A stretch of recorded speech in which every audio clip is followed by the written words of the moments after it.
बस्ती जनपद कांग्रेस प्रत्याशियों ने एक्सप्रेस न्यूज भारत की टीम से आने वाले विधानसभा चुनाव की तैयारियों को लेकर खास बातचीत की। देखिए रिपोर्ट। सर, आपका क्या प्राथमिकताएं हैं अपने क्षेत्र में बस्ती शहर में? हमारी प्राथमिकताएं सबसे पहले ये है कि जो जनप्रतिनिधियों के प्रति निराशा जनमानस में विकसित हो गई है, उस निराशा को आशा में तब्दील करना। क्योंकि हमारे यहाँ पार्टियों के नाम पर पब्लिक ने आंख मूंद करके लोगों को वोट दिया और लोग एमएलए बने, एमपी बने, लेकिन उनका रिश्ता किसी भी गांव, किसी गली, किसी मोहल्ले, किसी वार्ड से बिल्कुल ना के बराबर रहा।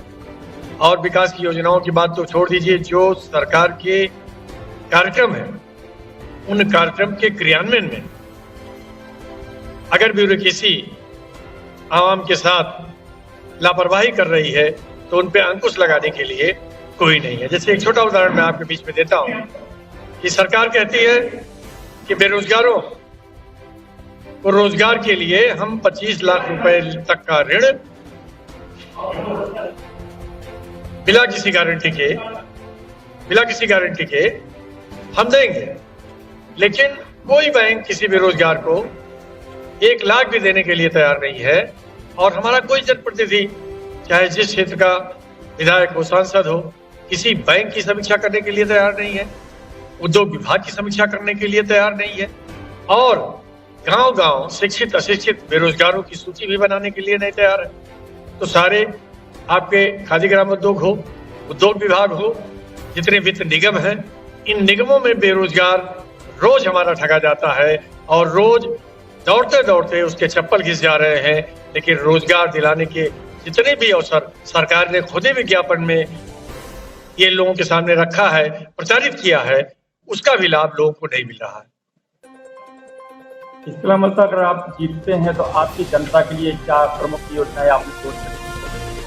पहली चीज तो ये है कि मैं प्रत्येक गांव के और प्रत्येक वार्ड के शिक्षित और अशिक्षित बेरोजगारों की सूची तैयार कराऊंगा। और अगर अशिक्षित बेरोजगार है, उन्हें वित्त पोषण से अगर उनके रोजगार की शुरुआत हो सकती है तो मैं ये समझता हूँ बैंक या उद्योग विभाग को मैं उसका उत्तरदायी बनाऊंगा और चौपाल लगा करके उनको गांव-गांव मेला लगा करके उनको कहीं न कहीं से हम समायोजित करने का प्रयास करेंगे। दूसरी बात, हमारे गांव का विकास शहरों की तुलना में कम हुआ। एक लखनऊ में 100 लखनऊ बन गए, एक दिल्ली में, नोएडा को ले लीजिए, 100 दिल्ली बन गए, लेकिन कोई एक गांव आपके लखनऊ या राजधानी या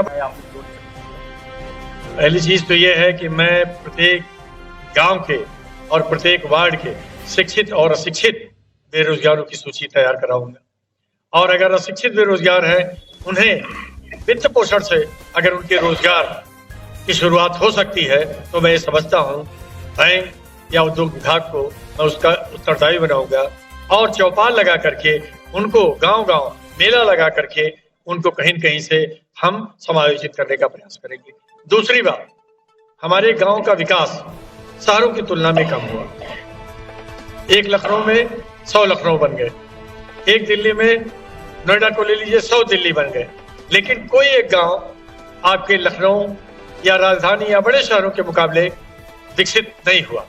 तो मेरा यह प्रयास है कि मैं प्रत्येक साल एक ब्लॉक में कम से कम 5 गांवों को इस कदर विकसित करूंगा कि उनका मुकाबला महानगर क्या कोई शहर नहीं कर पाएगा। चाहे रोजगार का सवाल हो, चाहे सुविधाओं का सवाल हो, चाहे शिक्षा का सवाल हो, चाहे स्वास्थ्य का सवाल हो, चाहे सड़क का सवाल हो, और चाहे आपके महिलाओं के रोजगार का सवाल हो।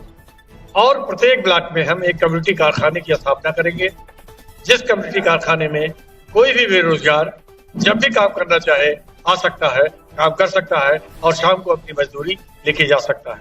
दूसरी चीज, उस कम्युनिटी कारखाने में जो लाभांश आएगा साल भर का, उसका वितरण मालिक को नहीं बल्कि वहां काम करने वाले मजदूरों को मिलेगा।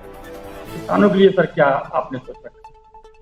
किसानों के लिए सबसे बड़ा सवाल यह है कि अगर उनका गन्ना का बकाया भुगतान है और शुगर मिल उसका भुगतान नहीं कर रही है, तो देवेंद्र कुमार श्रीवास्तव जिस दिन से विधायक बनेंगे उस दिन से सरकार के खिलाफ अनवरत संघर्ष करेंगे और जब तक भुगतान नहीं हो जाता तब तक सरकार को चैन से नहीं बैठने देंगे, चाहे मेरी सरकार हो या किसी की भी सरकार हो। दूसरी चीज, जो किसानों को सम्मान निधि मिलता है, अगर कांग्रेस पार्टी की दिल्ली में सरकार आई तो वो सम्मान निधि न्यूनतम आय रोजगार गारंटी योजना के अंतर्गत 500 रुपए महीने नहीं बल्कि 6,000 रुपए महीने यानी 72,000 रुपए सालाना होगा, ये प्रयास करेंगे। तीसरी चीज, जो आज हमारे किसान भाई इसी किसान सम्मान निधि के लिए 500 रुपए के लिए दर दर भटक रहे हैं, फिर भी उनका सूची में नाम नहीं है, उनके बैंक खातों में पैसा नहीं जा रहा है, कभी खाते की गलती देते हैं, कभी नाम की गलती देते हैं। इन सब चीजों के लिए हमारा एक अनवरत प्रत्येक गांव का, प्रत्येक नया पंचायत का एक समय